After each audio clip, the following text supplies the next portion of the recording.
नमस्कार दोस्तों, स्वागत है आपका इस चैनल पर। अगर दोस्तों आप हमारे चैनल पर नए हैं तो वीडियो को लाइक और चैनल को सब्सक्राइब कर लीजिए, जिससे हमारी वीडियो आप तक सबसे पहले पहुंचे। आइए दोस्तों, शुरुआत करते हैं आज की अपनी पाठशाला। पहला क्वेश्चन आपकी स्क्रीन पर है, ध्यानपूर्वक पढ़िए। पहला क्वेश्चन आखिर क्या कह रहा है दोस्तों? कह रहा है कि यदि त्रिभुज के आधार पर खींची गई माध्यिका इसके आधार की आधी है। कह रहा है यदि त्रिभुज के आधार पर खींची गई माध्यिका इसके आधार की आधी हो तब यह त्रिभुज होगा। कह रहा है कि बताइए, यह समकोण त्रिभुज होगा कि समबाहु त्रिभुज होगा कि समद्विबाहु त्रिभुज होगा कि विषमबाहु त्रिभुज होगा। यही क्वेश्चन में कहा गया है। कह रहा है कि यदि त्रिभुज के आधार पर खींची गई जो माध्यिका है इसके आधार की आधी हो तो यह त्रिभुज होगा। हाँ कि ना होगा? हाँ दोस्तों, इस क्वेश्चन को मैं सोल्व करवाने के लिए मैं फिगर बनाने की कोशिश कर रहा हूँ। ठीक है दोस्तों, इस क्वेश्चन में कह रहा है कि एक त्रिभुज है और उस त्रिभुज के आधार पर एक माध्यिका खींची गई है। ठीक है, कह रहा है कि जो माध्यिका है उसकी लंबाई आधार की लंबाई की आधी। यही तो क्वेश्चन कह रहा है। हाँ, मैं दोस्तों इस क्वेश्चन को सोल्व करने के लिए एक त्रिभुज बना रहा हूं। ठीक है,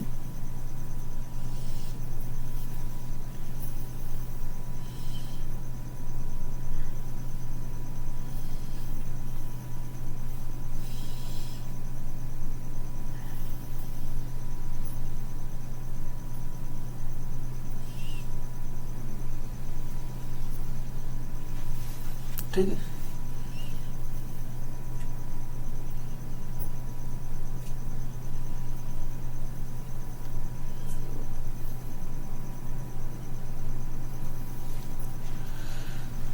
दोस्तों मान लीजिए एक त्रिभुज एबीसी है। ठीक है दोस्तों, इस क्वेश्चन में कह रहा है कि त्रिभुज के आधार पर खींची गई जो माध्यिका है वो आधार की आधी है। कह रहा है कि त्रिभुज के आधार पर जो खींची गई माध्यिका है इसके आधार की आधी है। ठीक है दोस्तों, मैं ए शीर्ष से एक माध्यिका खींच ले रहा हूं। ठीक है, ए शीर्ष से दोस्तों मैं एक माध्यिका खींच रहा हूं। ठीक है, एक माध्यिका खींच रहा हूं। ठीक है, कह रहा है कि ये जो माध्यिका खींची गई है इस वाले आधार पर, कह रहा है ये जो माध्यिका खींची गई है इसकी लंबाई जो है इस भुजा की लंबाई की आधी है। मतलब अगर इस भुजा की लंबाई 2 यूनिट है तो इस भुजा की लंबाई 1 यूनिट है। यही तो है मतलब कहोगे। हाँ, मतलब अगर इस भुजा की लंबाई 4 यूनिट है तो इस भुजा की लंबाई, ये जो माध्यिका खींची है हमने एडी, इसकी लंबाई 2 यूनिट है।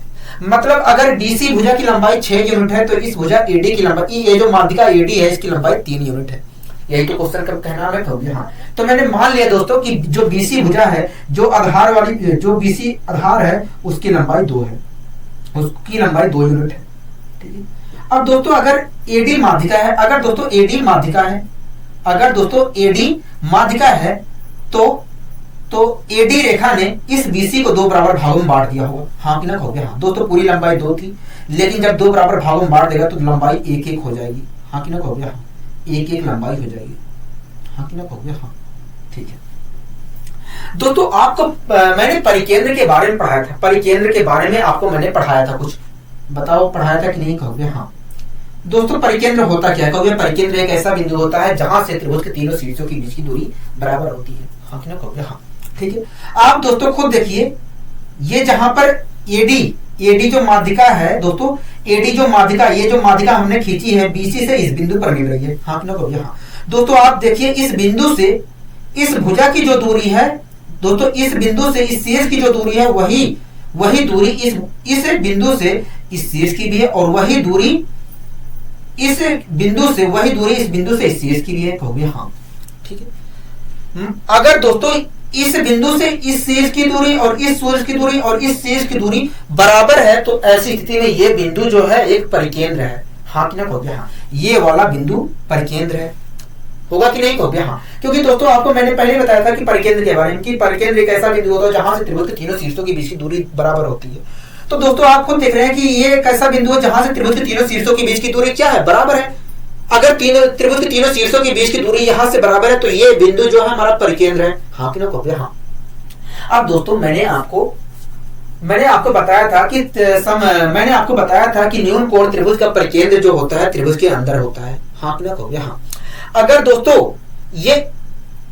दोस्तों आप खुद बताइए, अगर न्यून कोण त्रिभुज का परिकेंद्र त्रिभुज के अंदर होता है तो ये क्या न्यून कोण त्रिभुज हो सकता है? कहोगे नहीं। अगर होता तो ये परिकेंद्र यहां पर होता नहीं। कहोगे? हाँ ठीक है। उसके बाद दोस्तों मैंने आपको बताया था अधिक कोण त्रिभुज का परिकेंद्र के बारे में, हाँ कि ना कहोगे हाँ। अधिक कोण त्रिभुज का परिकेंद्र कहाँ होता है कहोगे? अधिक कोण त्रिभुज का परिकेंद्र जो होता है त्रिभुज के बाहर होता है, त्रिभुज के बाहर होता है, मतलब अधिक कोण के सामने होता है। तो इस प्रकार देखा जाए तो ये अधिक कोण भी नहीं है, हाँ कि ना कहोगे हाँ। अधिक कोण त्रिभुज भी नहीं है कहोगे हाँ, ठीक है। अगर अधिक कोण त्रिभुज होता तो यहाँ पर ये स्थित नहीं होता, त्रिभुज के बाहर होता परिकेंद्र कहोगे हाँ। उसके बाद दोस्तों मैंने आपको बताया था समकोण त्रिभुज के परिकेंद्र के बारे में, हाँ कि ना कहोगे हाँ। तो समकोण त्रिभुज का परिकेंद्र कहाँ होता है कहोगे? भुजा पर, कर्ण वाली भुजा पे होता है, किसी एक भुजा पे होता है, हाँ कि ना कहोगे हाँ। दोस्तों मैंने समकोण त्रिभुज के परिकेंद्र के बारे में बताया था। समकोण त्रिभुज का परिकेंद्र कहाँ होता है कहोगे? समकोण त्रिभुज का परिकेंद्र जो होता है कर्ण वाली भुजा पे होता है, हाँ कि ना कहोगे हाँ, ठीक है। तो आप दोस्तों यहाँ पर देख रहे हैं, यहाँ पर दोस्तों देख रहे हैं कि जो परिकेंद्र है वो एक भुजा पे स्थित है कहोगे हाँ। मतलब ये वाली जो भुजा है कर्ण है, हाँ कि ना कहोगे हाँ। अगर दोस्तों ये वाली भुजा कर्ण है, अगर ये वाली भुजा कर्ण है तो ये एक तरह से मैं कह सकता हूं कि ये जो त्रिभुज है हमारा है, ये जो हमारा त्रिभुज है ये एक समकोण त्रिभुज है, हाँ कि ना कहोगे हाँ। ये हमारा एक समकोण त्रिभुज है, ठीक है। दोस्तों हमसे पूछ रहा था कि ये जो त्रिभुज है ये कौन सा त्रिभुज है, तो हम कह सकते हैं कि भैया ये एक समकोण त्रिभुज है, ठीक है। अगर दोस्तों ये तो हमें पता चल गया कि समकोण त्रिभुज है, क्या है? एक समकोण त्रिभुज है। हमने परिकेंद्र वाले कॉन्सेप्ट का प्रयोग करके पता कर लिया कि भैया ये समकोण त्रिभुज है, क्या है? समकोण त्रिभुज है, ठीक है। लेकिन दोस्तों अगर आपको समझ में नहीं आ रहा है तो हम दूसरे तरीके से भी इस चीज को प्रूव कर सकते हैं कि ये कौन सा त्रिभुज है। हम आइए पता करने की कोशिश करते हैं कि दूसरे तरीके से पता करने की कोशिश करते हैं कि ये कौन सा त्रिभुज है, ठीक है। दोस्तों एक बात बताइए, आप ए डी बी त्रिभुज को देख रहे हैं कहोगे हाँ, एडीबी त्रिभुज को देख रहे हैं, ठीक है। दोस्तों एडीबी त्रिभुज में एडी भुजा की लंबाई और बीडी भुजा की लंबाई तो बराबर है, क्योंकि बीडी भुजा की भी लंबाई एक है और एडी भुजा की भी लंबाई एक है कहोगे हाँ। और आपको ये बात पता है कि जब किसी त्रिभुज की दो भुजाएं बराबर होती हैं तो ऐसी स्थिति में उन भुजाओं के सम्मुख कोण भी आपस में बराबर होते हैं कहोगे हाँ। दोस्तों इस भुजा के सम्मुख कोण ये वाला होगा, और इस भुजा के सम्मुख कोण ये वाला होगा, हाँ कि ना कहोगे हाँ। यही तो होगा कहोगे हाँ, यही होगा, ठीक है। दोस्तों अगर ये भुजा और ये भुजा बराबर है तो ऐसी स्थिति में इन दोनों भुजाओं के सम्मुख कोण भी आपस में बराबर होंगे। मतलब अगर ये वाला कोण हमारा थीटा है तो ऐसी स्थिति में ये वाला कोण भी हमारा थीटा होगा, हाँ कि ना कहोगे हाँ, ठीक है। दोस्तों आप ए डी बी त्रिभुज को देख रहे हैं कहोगे हाँ। दोस्तों ए डी बी त्रिभुज में मैंने बीडी भुजा को आगे बढ़ा दिया तो यहाँ पर एक बाह्य कोण बनेगा, हाँ कि ना कहोगे हाँ। और इसकी जो इस कोण की जो माप होगी इन दोनों कोणों की योग के बराबर होगी। इस कोण की जो वैल्यू होगी इन दोनों कोण की योग के बराबर होगी। अगर दोस्तों इस कोण की जो वैल्यू है इन दोनों कोणों के योग के बराबर है तो इस कोण की वैल्यू है कितनी कहोगे? 2 थीटा है। ये तो आपको पता होगा कहोगे हाँ, ठीक है। आप दोस्तों एडीसी त्रिभुज को देख रहे हैं कहोगे हाँ, एडीसी त्रिभुज को हम देख रहे हैं, ठीक है। दोस्तों एडीसी त्रिभुज में एडी भुजा की जो लंबाई है वही लंबाई डीसी भुजा की है कहोगे हाँ। मतलब एडी और डीसी भुजा आपस में बराबर है कहोगे हाँ। अगर दोस्तों एडी और डीसी भुजा बराबर है तो ऐसी स्थिति में इन दोनों भुजाओं के सम्मुख कोण भी आपस में बराबर होंगे कहोगे हाँ। दोस्तों इस भुजा का सम्मुख कोण ये वाला होगा और इस भुजा का सम्मुख कोण ये वाला होगा, हाँ कि ना कहोगे हाँ। अगर दोस्तों ये वाली भुजा और ये वाली भुजा बराबर है तो ऐसी स्थिति में इन दोनों भुजाओं के सम्मुख कोण भी आपस में बराबर होंगे। मतलब ये वाला कोण और ये वाला कोण आपस में बराबर होगा, हाँ कि ना कहोगे हाँ, ठीक है। दोस्तों हमें पता चला कि ये वाला कोण और ये वाला कोण आपस में बराबर है, ठीक है। दोस्तों एक बात बताइए, एडीसी त्रिभुज में तीनों कोणों का योग होगा कितना कहोगे? एडीसी त्रिभुज में तीनों कोणों का योग 180 डिग्री होगा, ठीक है। दोस्तों इस 180 डिग्री में से डी कोण की वैल्यू 2 थीटा है, तो मैं कह सकता हूं दोस्तों पूरे एडीसी त्रिभुज में तीनों कोणों का योग इतना 180 डिग्री होगा और इस 180 में से इस कोण की भागीदारी 2 थीटा की है, तो मैं कह सकता हूं कि ए और सी की भागीदारी 180 माइनस 2 थीटा डिग्री की होगी, 180 माइनस 2 थीटा डिग्री की होगी, हाँ कि ना कहोगे हाँ। दोस्तों ये वाला कोण और ये वाला कोण दोनों बराबर है कहोगे हाँ। मतलब इन दोनों कोणों का योग क्या है? इतना है कहोगे हाँ। अगर दोस्तों इन दोनों कोणों का योग इतना है तो उनमें से प्रत्येक कोण है कितना?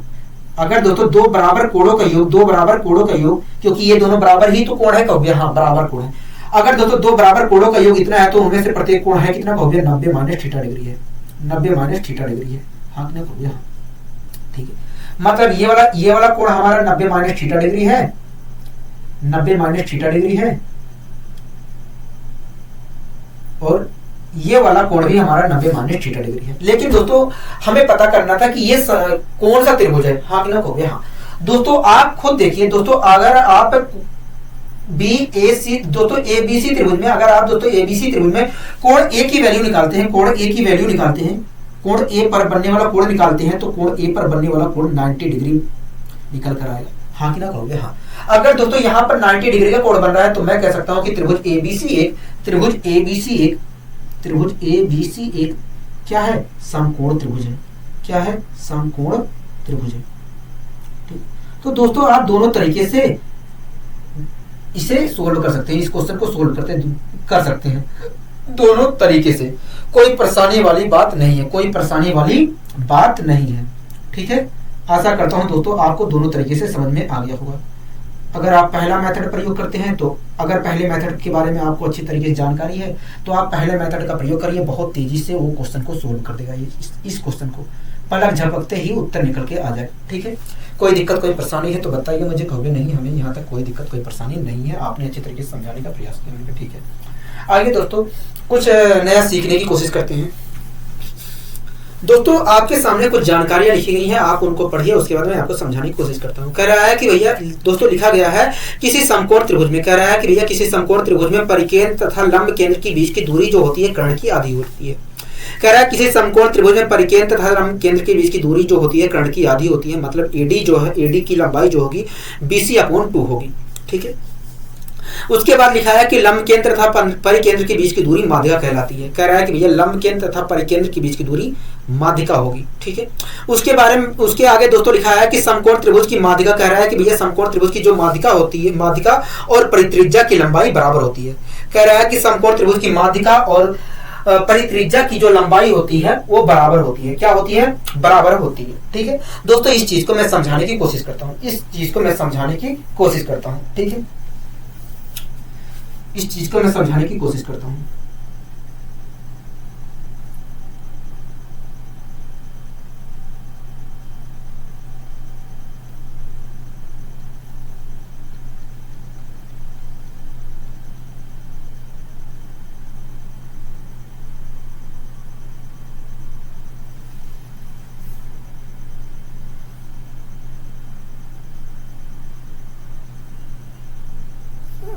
इसमें कोई प्रयोग करने वाली चीज नहीं है।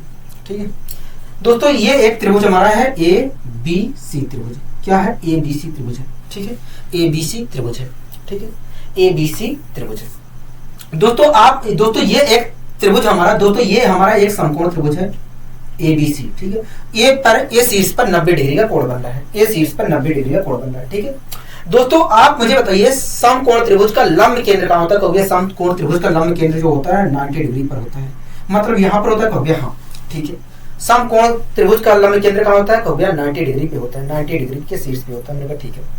इसी प्रकार दोस्तों समकोण त्रिभुज का परिकेंद्र कहाँ होता है, समकोण त्रिभुज का जो परिकेंद्र होता है कर्ण का मध्य बिंदु होता है। समकोण त्रिभुज का परिकेंद्र कर्ण का मध्य बिंदु होता है। हाँ कि ना कहोगे हाँ। दोस्तों ये क्या है, परिकेंद्र है, समकोण त्रिभुज का क्या है, परिकेंद्र है। हाँ कि ना कहोगे हाँ। ठीक है दोस्तों, इस बिंदु को मैंने मान लिया, नाम दे दिया डी। ठीक है, ये जो परिकेंद्र है इसका नाम दे दिया मैंने डी। ठीक है, कोई दिक्कत कोई परेशानी कहोगे नहीं। ठीक है दोस्तों, ये हमारा लंब केंद्र है, ये हमारा परिकेंद्र है। ठीक है, ये हमारा लंब केंद्र है, ये हमारा परिकेंद्र है। हाँ क्या कहोगे हाँ।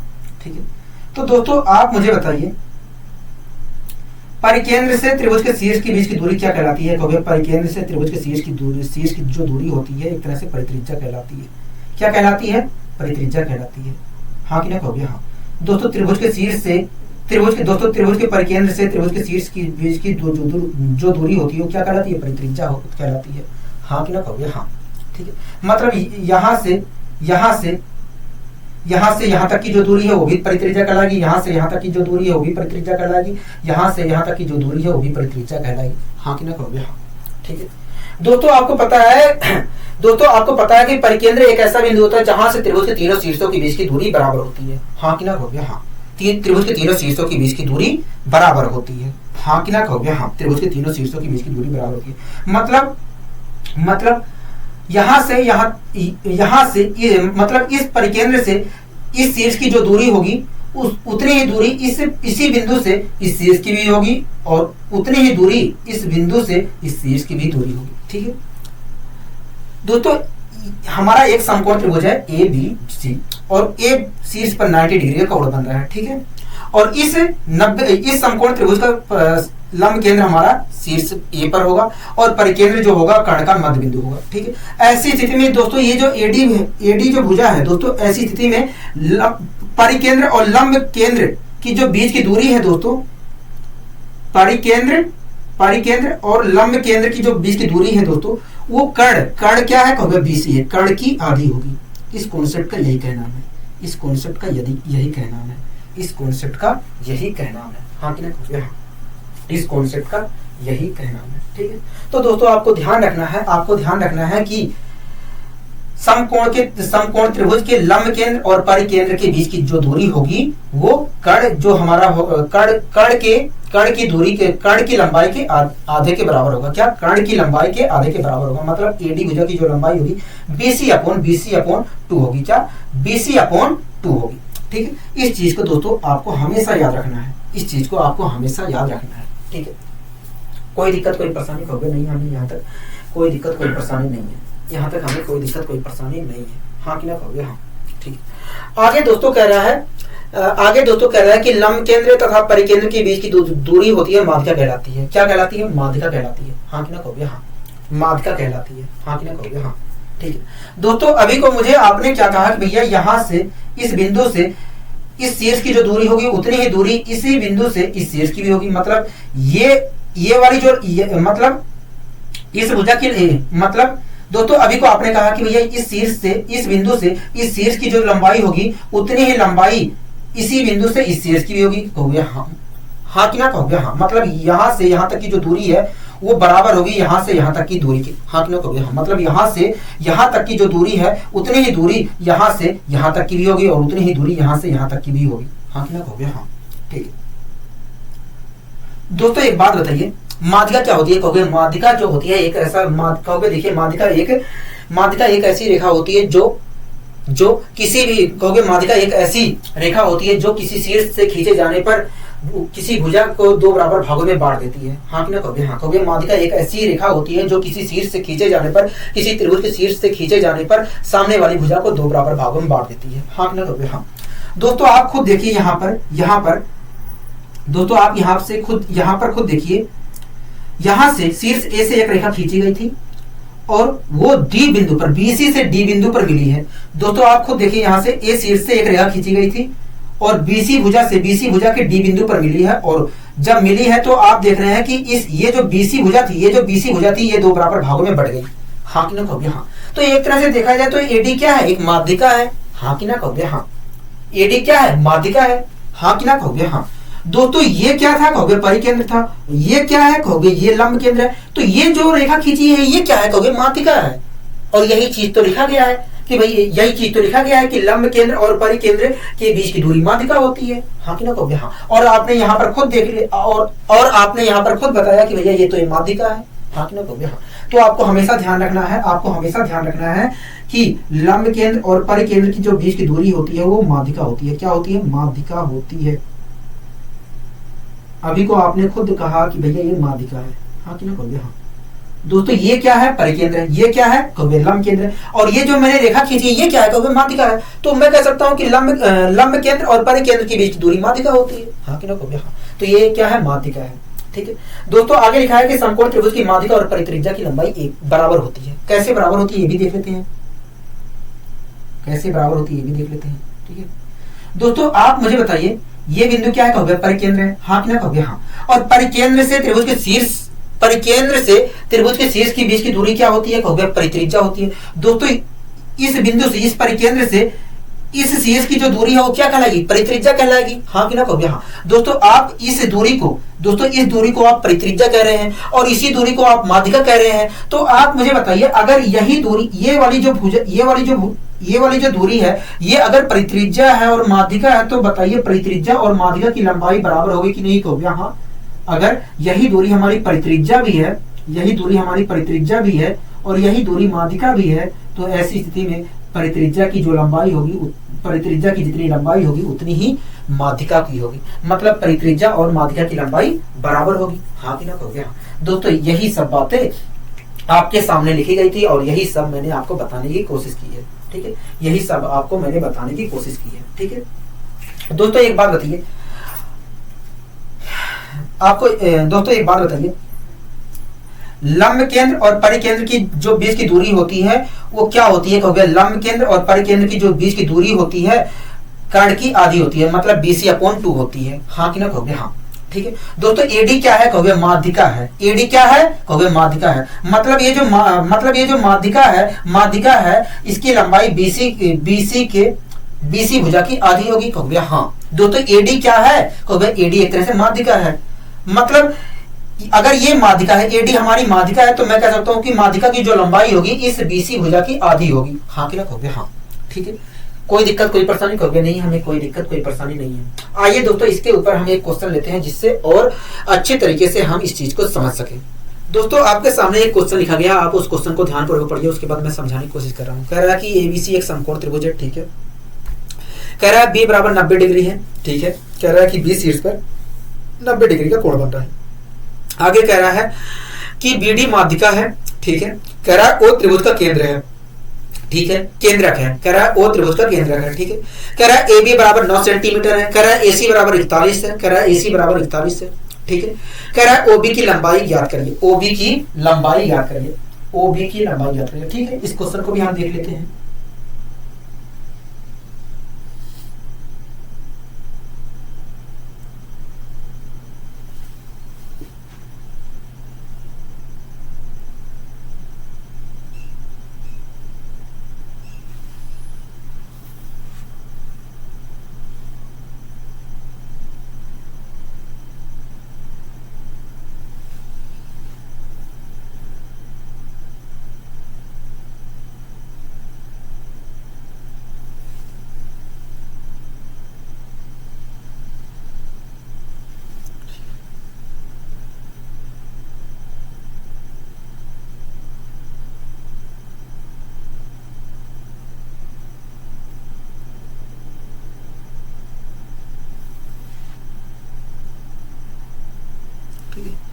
दोस्तों ये हमारा एक त्रिभुज समकोण त्रिभुज है ABC।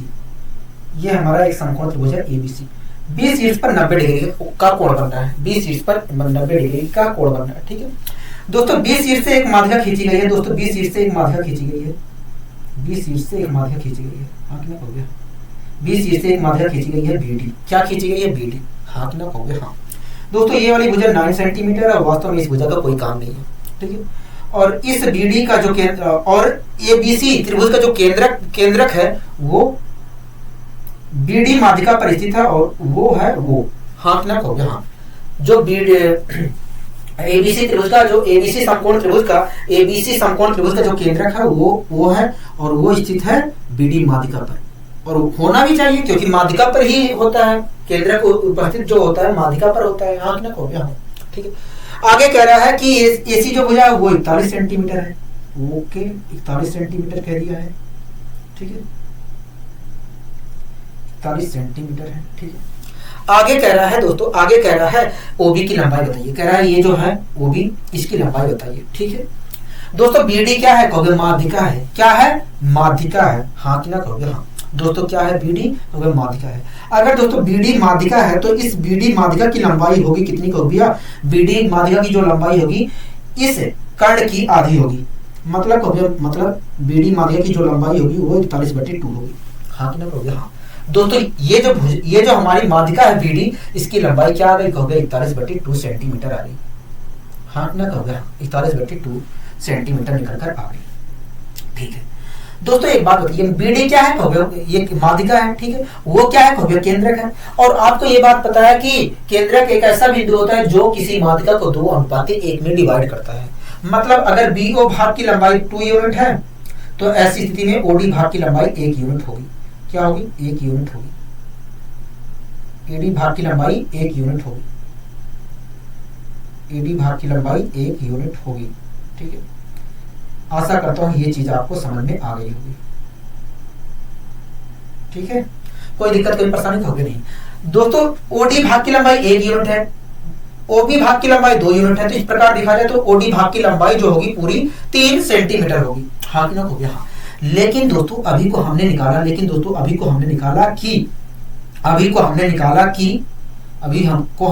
कि OD की जो लंबाई है 41/2 सेंटीमीटर है। हाँ कि ना कहोगे हाँ। 41/2 सेंटीमीटर निकाला है ओडी की लंबाई। हाँ कि ना कहोगे हाँ, ओडी की लंबाई 41/2 सेंटीमीटर निकाला है। लेकिन यहाँ पर देख रहे हैं कि ये ओडी की लंबाई 3 है, मतलब 3 बराबर 41/2 के कहोगे हाँ।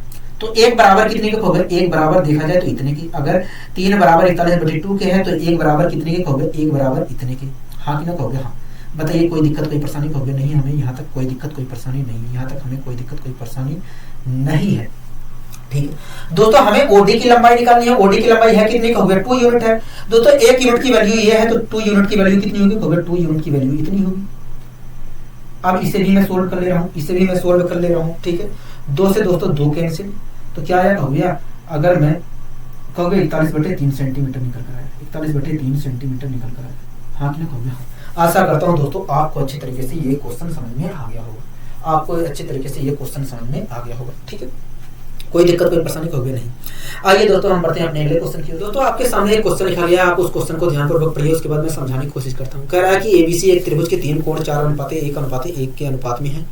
कह रहा है तो परिधि कोमा लंब पक्ष का अनुपात क्या है। कह रहा है कि परिधि और लंब पक्ष का अनुपात क्या है, मतलब परिधि का सबसे लंबी वाली भुजा के साथ अनुपात क्या है, परिधि का सबसे लंबी वाली भुजा के साथ अनुपात क्या है। ठीक है दोस्तों, इस क्वेश्चन में हमें कोणों का अनुपात दिया है और कोण भी हमें दे दिया है, फिगर में कोण बना पूरा कोण दे दिया है। हाँ कि ना कहोगे हाँ।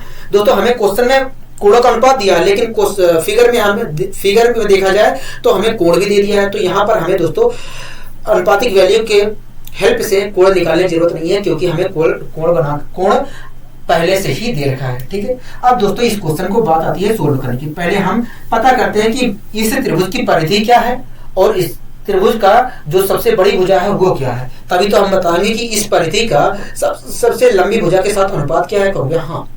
ठीक है, तो सबसे पहले हम पता करते हैं कि इस त्रिभुज की परिधि क्या है और इस त्रिभुज की सबसे लंबी भुजा क्या है। ठीक है, इसके लिए दोस्तों मैंने इस आकृति को यहाँ पर बनाने की कोशिश की है। इस क्वेश्चन को सोल्व करने के लिए दोस्तों मैंने इस आकृति को यहाँ पर बनाने की कोशिश की है। ठीक है,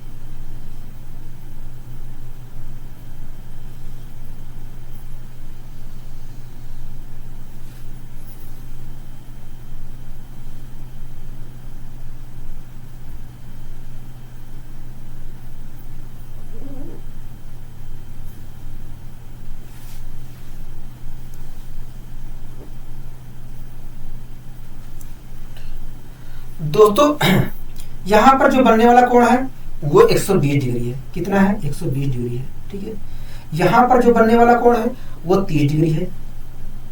यहां पर जो बनने वाला कोण है वो 30 डिग्री है। ठीक है, ये वाली भुजा ये है, ये वाली भुजा भी ये है और ये वाली जो इसके सामने की जो भुजा है बी है। ठीक है, इसके सामने की जो भुजा है बी है। ठीक है दोस्तों, आप देख रहे हैं कि आप दोस्तों यहाँ पर देख रहे हैं, आप दोस्तों देख रहे हैं यहाँ पर इस भुजा की लंबाई ए है और इस भुजा की लंबाई बी है और उनके बीच में 30 डिग्री का कोण बन रहा है। हाँ कि ना हाँ।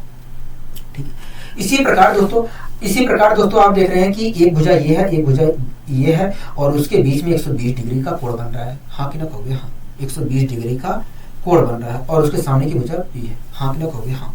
ठीक है दोस्तों, आप यहाँ पर देख रहे हैं इस त्रिभुज में मैं नाम दे दे रहा हूँ जिससे और आसानी हो जाए बोलने में। ठीक है दोस्तों, आप यहाँ पर देख रहे हैं कि एक भुजा हमारी ए बी है, एक भुजा हमारी बी सी है और उसके बीच में 30 डिग्री का कोण बन रहा है और उसके सामने की भुजा ए है। इसी प्रकार यहाँ पर एक भुजा हमारी ए बी है, एक भुजा हमारी ए सी है और उसके बीच में 120 डिग्री का कोण बन रहा है और उसके सामने की भुजा बी है। इसी प्रकार हमारा एक भुजा ए सी है, एक भुजा हमारी ए बी है और उसके सामने की भुजा उसके सामने और एक भुजा हमारी ए सी है और एक भुजा हमारी ए बी है और उसके बीच में 30 डिग्री का कोण बन रहा है और उसके सामने की भुजा ए है। हाँ कि ना कहोगे हाँ। अगर दोस्तों ए बी और बी सी के बीच में 30 डिग्री का कोण बन रहा है और उसके सामने की भुजा ए है और ए बी और ए सी के बीच में 120 डिग्री का कोण बन रहा है और उसके सामने की भुजा बी है, तो ऐसी स्थिति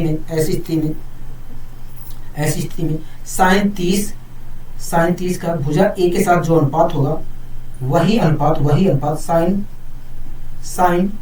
120 डिग्री का बी भुजा के साथ होगा। हाँ कि ना कहोगे हाँ। अब दोस्तों इसे हम सोल्व करने की कोशिश करते हैं। दोस्तों साइन 30 की वैल्यू होती है 1/2, तो इसे हम सोल्व करेंगे। साइन 30 की वैल्यू होती है 1/2, मैंने 1/2 रख दिया तो आ जाएगा 1/2 ये। हाँ कि ना कहोगे हाँ। ठीक है दोस्तों, साइन साइन साइन 120 और साइन 60 की जो वैल्यू होती है बराबर होती है, चाहे मैं साइन 120 कहूँ चाहे साइन 60 कहूँ, बात एक ही है। ठीक है, साइन 120 की जो वैल्यू होगी वो होती है, साइन 120 की जो वैल्यू होगी √3/2 होती है, क्योंकि मुझे दोस्तों साइन 60 की पता है, मुझे पता है कि भैया साइन 120 की जो वैल्यू होगी वही मुझे पता है दोस्तों साइन 60 की जो वैल्यू होगी वही साइन 120 की होगी। अगर साइन 60 की वैल्यू √3/2 है तो साइन 120 की भी वैल्यू √3/2 होगी, √3/2 होगी, और b अपोन में है ये।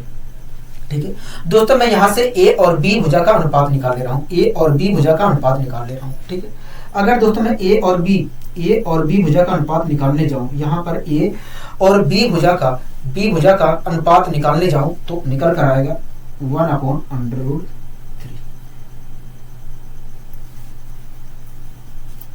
अगर दोस्तों मैं a और b भुजा का अनुपात निकालने जाऊं तो वो आएगा 1/√3। इसका मतलब क्या है? इसका मतलब यही है कि अगर मैं तुलना करूं तो इसका मतलब यही है कि अगर a की लंबाई 1 है तो b की लंबाई क्या है? √3 है। हाँ कि ना हो गया? अगर दोस्तों मैं तुलना करने जाऊं तो a बराबर 1 आएगा, b बराबर √3 आएगा। हाँ कि ना हो गया? हाँ दोस्तों, a जो थी भुजा AB की लंबाई थी और b जो थी भुजा BC की लंबाई थी। अगर a बराबर 1 आया तो मैं कह सकता हूँ AB भुजा की जो लंबाई है 1 है। हाँ कि ना हो गया? हाँ इसी प्रकार AC भुजा की जो लंबाई है वो भी 1 है। हाँ कि ना हो गया? हाँ अगर b बराबर √3 आया तो मैं कह सकता हूँ BC भुजा की जो लंबाई है √3 है। क्या है? √3 है। यहाँ तक कोई दिक्कत कोई परेशानी होगी नहीं। दोस्तों हमसे पूछा है इस क्वेश्चन में, दोस्तों हमसे पूछा है कि पूरी परिधि का बड़ी भुजा के साथ अनुपात क्या होगा। दोस्तों पूरी परिधि होती क्या है? परिधि जो होती है तीनों भुजाओं का योग होता है। तीनों भुजाओं का योग होगा कितना होगा? देखिए इस भुजा और इस भुजा और इस भुजा को जोड़ेंगे तो आएगा 2 + √3। तो परिधि तो निकल कर आ गई होगी। हाँ दोस्तों, इस क्वेश्चन में पूछा है कि बताइए परिधि का सबसे बड़ी भुजा के साथ अनुपात क्या होगा।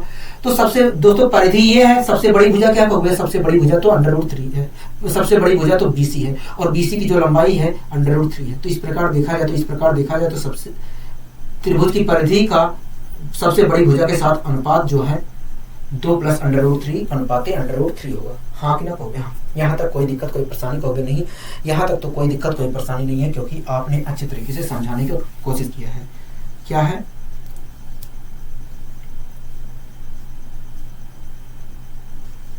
ठीक है,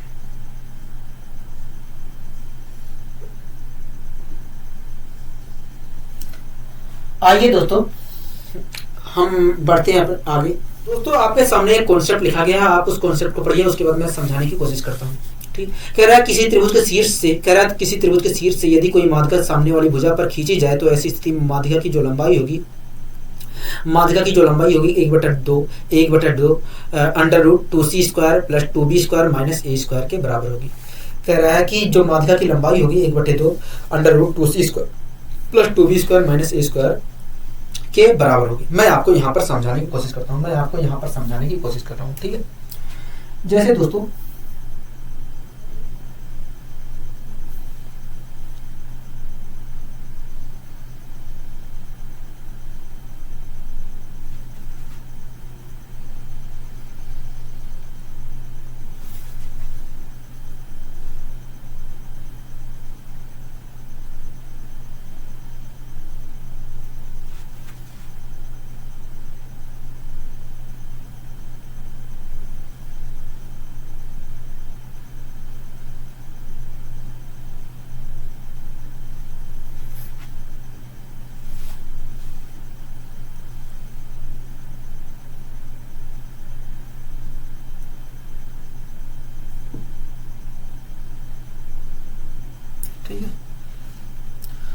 दोस्तों ये एक हमारा त्रिभुज है, ये त्रिभुज है। ठीक है दोस्तों, ये हमारा एक त्रिभुज है जिसका नाम है ABC। क्या है? ABC। ठीक है, ABC है। ठीक है दोस्तों, इस A शीर्ष के सामने की जो भुजा है ये है, और B शीर्ष के सामने की जो भुजा है B है, और C शीर्ष के सामने की जो भुजा है C है। ठीक है, अगर दोस्तों मैं AD एक माध्यिका खींचूं, AD एक माध्यिका खींचूं BC भुजा पर, अगर दोस्तों मैं AD एक माध्यिका खींचता हूँ BC वाली भुजा पर, तो ऐसी स्थिति और इसका नाम और इस माध्यिका के नाम अगर M1 है M है तो ऐसी स्थिति में माध्यिका AD की जो लंबाई है, होगी, ऐसी स्थिति में माध्यिका AD की जो लंबाई होगी 1/2 under root 2a² under root 2c² plus under root 2b² minus a², जिस भुजा पर गिरा है उसका स्क्वायर, जिस भुजा पर माध्यिका खींची गई है प्लस माइनस उसका स्क्वायर, ठीक है, माइनस उसका स्क्वायर, माइनस उसका स्क्वायर, ठीक है।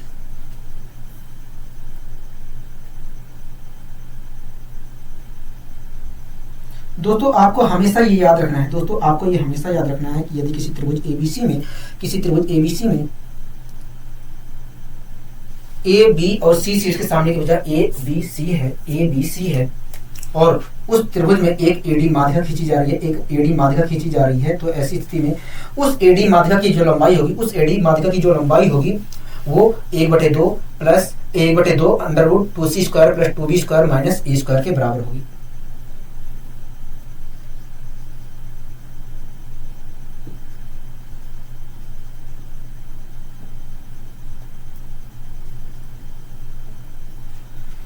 एक बटे 2 under root 2c² plus 2b² minus a² के बराबर होगी। ये चीज दोस्तों आपको याद रखना है, ये चीज दोस्तों आपको हमेशा याद रखना है और इस पर क्वेश्चन हमसे पूछता रहता है एग्जामिनर, ठीक है, तो इस पर हमसे क्वेश्चन पूछता रहता है, ठीक है।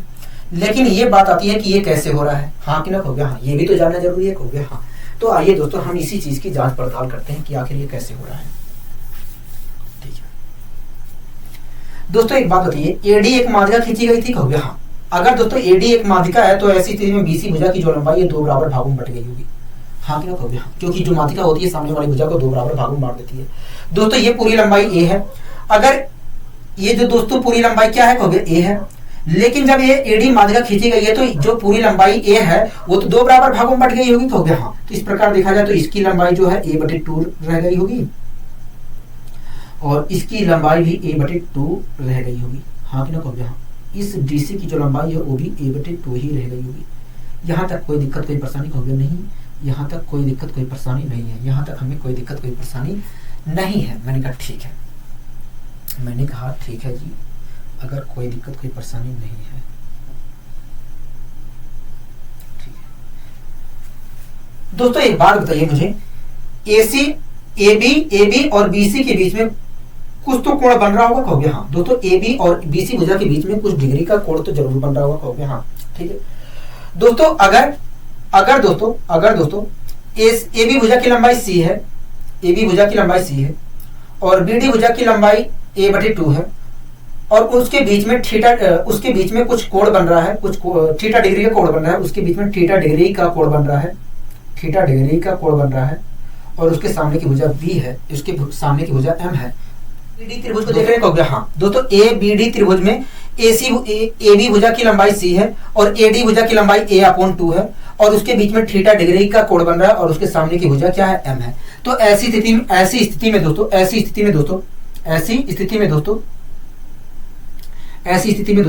कोस थीटा की जो लंबाई होगी, ऐसी स्थिति में दोस्तों कोस थीटा की जो वैल्यू होगी वो c² प्लस इस वाली भुजा का स्क्वायर, ये वाली भुजा हमारी a/2 है और इस भुजा का स्क्वायर करेंगे तो a²/4 आएगा, हाँ कि हो गया हाँ, माइनस m², ठीक है, अपॉन 2 ये वाली भुजा a है, a/2 उसके बाद क्या हो गया, ये वाली भुजा क्या है, हो गया a/2 है, ठीक। उसके बाद क्या हो गया, उसके बाद ये वाली भुजा हमारी c है, तो अपॉन में क्या आया 2ac/2 आया, हाँ कि ना, हो गया हाँ, ठीक है। तो दोस्तों कोस थीटा की वैल्यू इसके बराबर होगी, हाँ कि ना, हो गया हाँ। अब दोस्तों एबीसी त्रिभुज को देख रहे हैं, हो गया हाँ, एबीसी त्रिभुज को देख रहे हैं, ठीक है। दोस्तों एबीसी त्रिभुज में एबी भुजा की लंबाई c है और बीसी भुजा की लंबाई a है और उन दोनों के बीच में थीटा डिग्री का कोण बन रहा है और उसके सामने की भुजा b है। तो ऐसी स्थिति में दोस्तों कोस थीटा की जो वैल्यू होगी, कोस थीटा की जो वैल्यू होगी c² प्लस इस भुजा का स्क्वायर, ये वाली भुजा हमारी a है और इस भुजा का स्क्वायर करेंगे a² आएगा, हाँ कि ना, हो गया हाँ, माइनस ये वाली भुजा इस भुजा का स्क्वायर अपॉन 2 ये वाली भुजा और ये वाली भुजा 2ac मतलब हो गया हाँ ठीक है दोस्तों, ये भी cos थीटा की वैल्यू है, ये भी cos थीटा की वैल्यू है, तो दोनों तो बराबर होंगे। कहोगे हाँ बराबर का मैंने साइन लगा दिया, बराबर का मैंने साइन लगा दिया। यहाँ तक कोई दिक्कत कोई परेशानी कहोगे नहीं, यहाँ तक तो हमें कोई दिक्कत कोई परेशानी नहीं है, यहाँ तक तो हमें कोई दिक्कत कोई परेशानी नहीं है। मैंने कहा ठीक है, मैंने कहा ठीक है जी। अब दोस्तों मैंने इस पार्ट को और इस पार्ट को लेकर सोल्व करने की कोशिश की। दोस्तों ये भी cos थीटा की वैल्यू है, ये भी cos थीटा की वैल्यू है, तो दोनों बराबर होंगी। कहोगे हाँ, तो मैंने इन दोनों के बीच में बराबर का साइन लिया और इन दोनों को लेकर मैंने सोल्व करने की कोशिश की। ठीक है, इन दोनों को लेकर मैंने सोल्व करने की कोशिश की। ठीक दोस्तों, 2ac से 2ac कैंसिल, 2 की ऊपर मल्टीप्लाई होगी तो क्या आएगी। कहोगे देखिए, अगर 2 की ऊपर मल्टीप्लाई आप करते हैं, 2 की ऊपर मल्टीप्लाई करते हैं तो 2c स्क्वायर आएगा। क्या आया, 2c स्क्वायर आएगा। हाँ कि ना कहोगे हाँ, क्या आया दोस्तों, 2c स्क्वायर आया। यहाँ पर क्या आएगा कहोगे, a स्क्वायर अपॉन 2 आएगा, a स्क्वायर अपॉन 2 आएगा। हाँ कि ना कहोगे हाँ, यहाँ तक दिक्कत कहोगे नहीं। माइनस का 2m स्क्वायर आएगा। कहोगे हाँ, माइनस का 2m स्क्वायर आएगा। ठीक है, बराबर। यहाँ पर दोस्तों कुछ प्राप्त नहीं होगा, वैसे मैं लिख दे रहा हूँ। ठीक है, कोई दिक्कत कोई परेशानी कहोगे नहीं, हमें यहाँ तक कोई दिक्कत कोई परेशानी नहीं है। दोस्तों आप देख रहे हैं एक c स्क्वायर से एक c स्क्वायर कैंसिल। हाँ कि ना कहोगे हाँ। ठीक है दोस्तों, मैंने इस वाले पक्ष में भी 2 से मल्टीप्लाई कर दिया, इस वाले पक्ष में भी 2 से मल्टीप्लाई कर दिया। तो आपको कोई दिक्कत है कहोगे नहीं, हमें कोई दिक्कत नहीं है। अगर दोस्तों मैं मल्टीप्लाई करता हूँ, अगर दोस्तों मैं मल्टीप्लाई करता हूँ इस वाले पक्ष में, तो मुझे मिलेगा 2c स्क्वायर। मिलेगा कि नहीं कहोगे हाँ, 2c स्क्वायर मिलेगा। यहाँ पर क्या मिलेगा कहोगे, a स्क्वायर तो मिलेगा। यहाँ पर मिलेगा 4m स्क्वायर। ठीक है, बराबर का इधर भी 2 से मल्टीप्लाई कर ले रहा हूँ तो मिला 2a square minus 2b square. हाँ कि ना कहोगे हाँ। दोस्तों एक a स्क्वायर से एक a स्क्वायर कैंसिल। हाँ कि ना कहोगे हाँ। ठीक है दोस्तों, मैं 4m स्क्वायर को इधर लेके जा रहा हूँ और 2b स्क्वायर को इधर लेके आ रहा हूँ, तो 4m स्क्वायर बराबर क्या मिलेगा मुझे दोस्तों, 4m स्क्वायर को मैं इधर लेके गया और a स्क्वायर को इधर लेके आया और माइनस का 2b स्क्वायर को भी इधर लेके आया, तो मुझे 4m स्क्वायर बराबर क्या मिलेगा कहोगे, 4m स्क्वायर बराबर मिलेगा, 4m स्क्वायर बराबर मिलेगा, 4m स्क्वायर बराबर मिलेगा 2c square plus 2b square minus a square मिलेगा। हाँ कि ना कहोगे हाँ, कोई दिक्कत कोई परेशानी कहोगे नहीं, यहाँ तक तो हमें कोई दिक्कत कोई परेशानी नहीं है। ठीक है, अब दोस्तों मैंने 4 को अपॉन में भेजा और मैंने m की वैल्यू निकालने के लिए वर्गमूल चढ़ा दिया। ठीक है, तो अगर दोस्तों मैं 4 को भेजकर इसके अपॉन में और वर्गमूल चढ़ाकर m की वैल्यू निकालता हूं, अगर m की वैल्यू निकालता हूं तो m की वैल्यू निकल कर आएगी 1/2 under root 2c square plus 2b square minus a square आएगा। दोस्तों यही चीज प्राप्त होगी। दोस्तों m क्या थी कहोगे, m एक तरह से देखा जाए तो माध्यिका थी, यही जो माध्यिका खींची गई थी इसी का नाम हमने m रखा था। हाँ कि ना कहोगे हाँ। तो एक तरह से मैं कह सकता हूँ कि इस माध्यिका की लंबाई क्या निकल कर आएगा, हो गया 1/2 under root 2c square plus 2b square minus a square. दोस्तों इसी को हम कॉन्सेप्ट का नाम दे देते हैं। दोस्तों ये माध्यिका की लंबाई 1/2 under root 2c square plus 2b square minus a square कब निकल कर आई कहोगे, जब AB भुजा की लंबाई c थी और AB भुजा की लंबाई b थी और BC भुजा की लंबाई a थी, तब हमारी ये जो माध्यिका हमने खींची है BC भुजा पर, तब हमारी इस माध्यिका की लंबाई 1/2 under root 2c square plus 2b square minus a square निकल कर आई है। हाँ कि ना कहोगे हाँ। ठीक है, तो दोस्तों आपको ये बात हमेशा ध्यान रखनी है। तो दोस्तों आपको ये बात हमेशा ध्यान रखनी है कि यदि किसी त्रिभुज में, तो दोस्तों आपको ये बात हमेशा ध्यान रखनी है कि यदि एक त्रिभुज हमारा ABC है, ठीक है, और उन शीर्षों की समूह भुजाएं ABC है और उस त्रिभुज में एक हमारी माध्यिका AD खींची जा रही है, तो ऐसी स्थिति में इस AD जो माध्यिका है उसकी जो लंबाई होगी 1/2 2c square plus 2b square minus a square के बराबर होगी। हाँ कि ना कहोगे हाँ। ये चीज आपको हमेशा ध्यान रखना है। ठीक है, अगर आपको अच्छे तरीके से ये चीज पता चल गई है तो आइए मैं कुछ और समझाने की कोशिश करता हूँ, आपको कुछ और समझाने की कोशिश करता हूँ। ठीक है,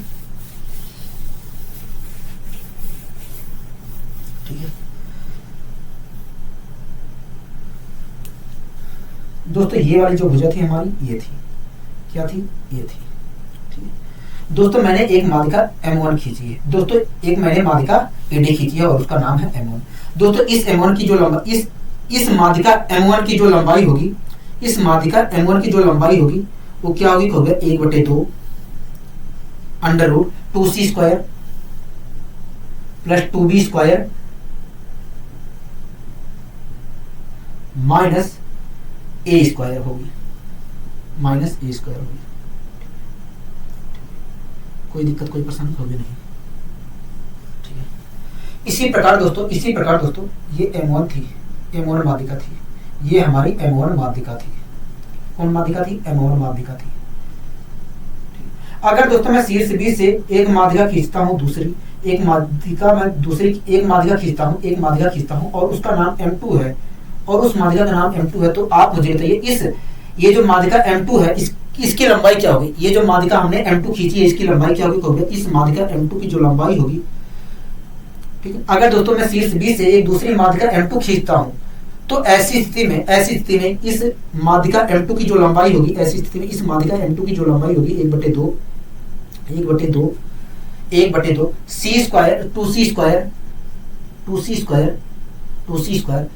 2a² plus 2a² minus b², मतलब जिस भुजा पर खींची गई है उसका माइनस उसका स्क्वायर, ठीक है। मतलब जिस भुजा पर खींची गई है माइनस उसका स्क्वायर, ठीक है। यहां तक चीजें समझ में होगी? हाँ, यहां तक समझ में आ गई है, ठीक है। इसी प्रकार दोस्तों 1 मिनट रुकिए।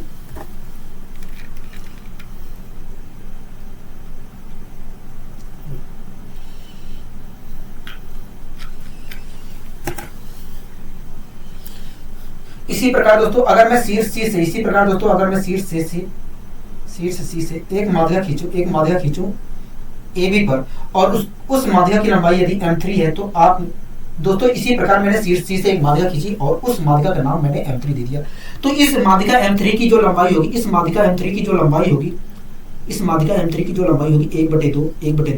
अंडर रूट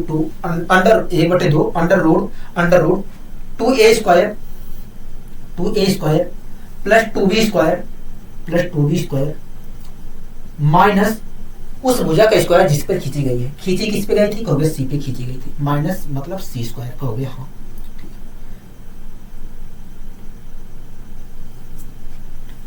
कोई दिक्कत कोई परेशानी कहोगे? नहीं, हमें कोई दिक्कत कोई परेशानी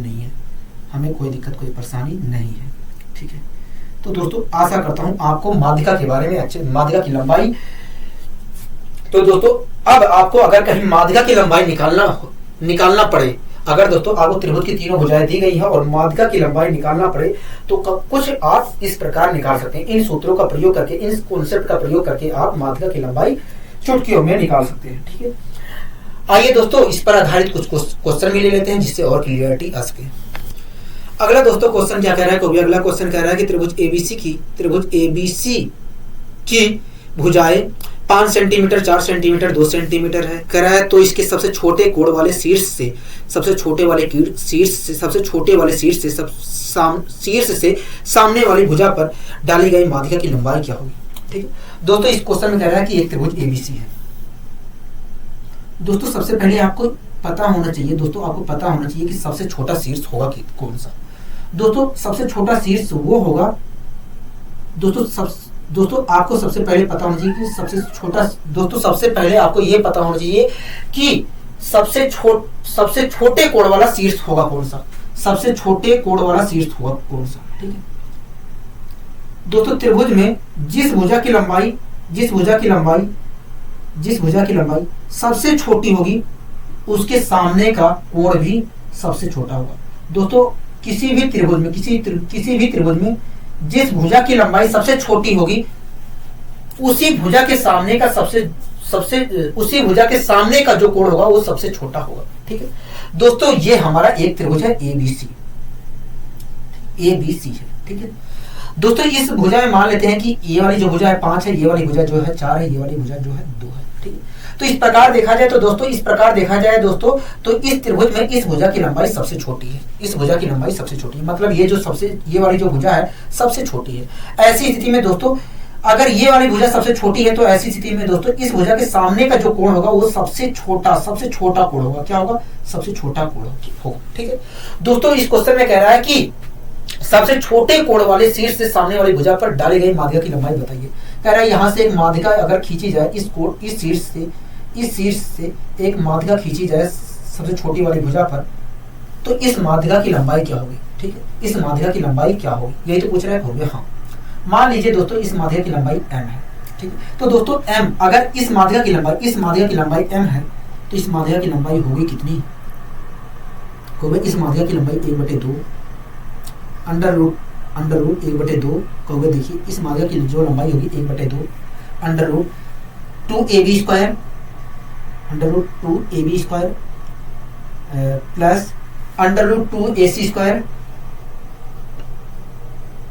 माइनस कहोगे माइनस b स्क्वायर। मतलब कहोगे मतलब जिस भुजा पर माध्यिका खींची गई है उस भुजा का स्क्वायर। तो किस भुजा पर खींची गई है? कहोगे BC भुजा पर खींची गई है, तो माइनस BC का स्क्वायर। हाँ कि ना कहोगे हाँ। तो कहोगे माध्यिका की जो लंबाई होगी इसके बराबर होगी। ठीक है, अब दोस्तों निकाल लेते हैं माध्यिका की लंबाई। इस माध्यिका की लंबाई निकाल लेते हैं दोस्तों।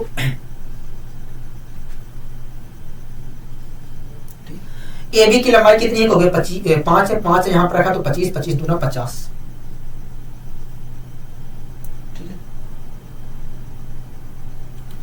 AC की लंबाई 4 है, 4 यहाँ पर रखूंगा तो 32 आ जाएगा। हाँ ना कहोगे हाँ। 16 दूनी 32 होता है। Minus B square, minus BC का दोस्तों माइनस BC स्क्वायर है, BC की लंबाई 2 है, मतलब -4 का -4। हाँ कि ना कहोगे हाँ। अब दोस्तों इसे हम सोल्व कर लेते हैं। 50 में 32 जोड़ूंगा 82 आएगा। कितना आएगा? 82 आएगा। 82 में से 4 घटाऊंगा तो आएगा 78। क्या आएगा? 78 आएगा। अब क्या आया दोस्तों? 78 आया। मतलब ये जो माध्यिका है, इसकी लंबाई अंडर रूट 78/2 सेंटीमीटर होगी। अंडर रूट 78/2 सेंटीमीटर होगी। ठीक है, कोई दिक्कत कोई परेशानी माध्यिका निकालने में, कहोगे माध्यिका निकालने में कोई दिक्कत कोई परेशानी नहीं हुई है? उनका ठीक है। आइए दोस्तों हम बढ़ते हैं अपने अगले क्वेश्चन की ओर। दोस्तों आपके सामने एक क्वेश्चन लिखा गया, आप उस क्वेश्चन को पढ़िए ध्यानपूर्वक। कह रहा है कि त्रिभुज XYZ, कह रहा है त्रिभुज XYZ में G केंद्रक है। यदि XY बराबर 11 सेंटीमीटर, YZ बराबर 14 सेंटीमीटर है तथा XZ बराबर 7 सेंटीमीटर है, तो GM का मान क्या होगा? GM का मान क्या होगा? ठीक है दोस्तों, मैं इस आकृति को यहाँ पर बनाने की कोशिश करता हूँ, उसके बाद हम इस क्वेश्चन को सोल्व करेंगे।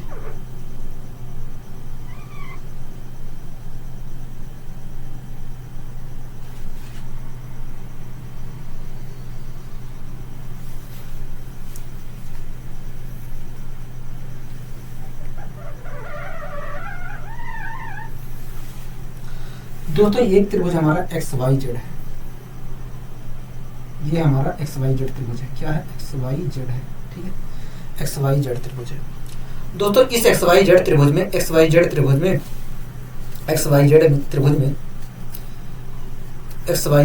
एक रेखा खींची गई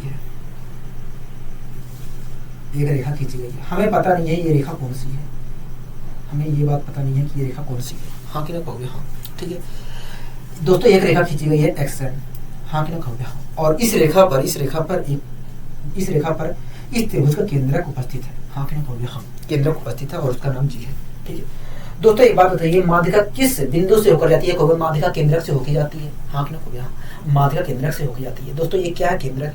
अगर दोस्तों इस केंद्रक से ये वाली रेखा होकर जा रही है तो ये XM जो है एक माध्यिका है। क्या है? माध्यिका है। ठीक है दोस्तों, XY की लंबाई 11 दिया है और XZ की लंबाई 7 दिया है और YZ की लंबाई 14 दिया है। ठीक है, तो दोस्तों मुझे बताइए XM जो माध्यिका है इसकी लंबाई क्या होगी? कहोगे XM की जो लंबाई होगी 1/2 अंडर रूट 2 XY का स्क्वायर अंडर रूट 2 XY का स्क्वायर प्लस 2 XZ का स्क्वायर माइनस जिस भुजा पर माध्यिका खींची गई है उस भुजा का स्क्वायर माइनस YZ का स्क्वायर का हो गया। हाँ, माइनस YZ का स्क्वायर। ठीक है, तो कहोगे माध्यिका की लंबाई तो ये होगी। ठीक है, माध्यिका की लंबाई तो ये होगी। अब दोस्तों मैं वैल्यू पुट करके माध्यिका निकालने की कोशिश करता हूँ। ठीक है, XY की लंबाई कितनी है? कहोगे 11 है। 11 यहाँ पर रखूंगा तो 121 आएगा। 121 का मैं दुगुना करूंगा तो 242 आएगा। हाँ कि ना कहोगे हाँ। कितना आएगा? 242 आएगा। ठीक है, प्लस के 2xz² है, xz की लंबाई 7 है और इसका स्क्वायर करूंगा 49, 49 का दुगुना करूंगा तो 98 आएगा। क्या आएगा? 98 आएगा। माइनस yz का स्क्वायर, yz की वैल्यू क्या है कहोगे? 14 है, 14 का मैं स्क्वायर करूंगा 196 आएगा, 196 आएगा। हाँ कि नहीं कहोगे? हाँ। यहाँ तक आपको कोई दिक्कत कोई परेशानी नहीं होनी चाहिए। अब दोस्तों मैं इनको जोड़ घटा लेता हूँ, मैं जोड़ घटा लेता हूँ। 242, 98, 8 2 10 की जोड़ हासिल लगेगी, 9 14 4 हासिल लगेगी 340, 340 में से 196 घटाएंगे अगर तो क्या आएगा कहोगे? देखिए 4 आया और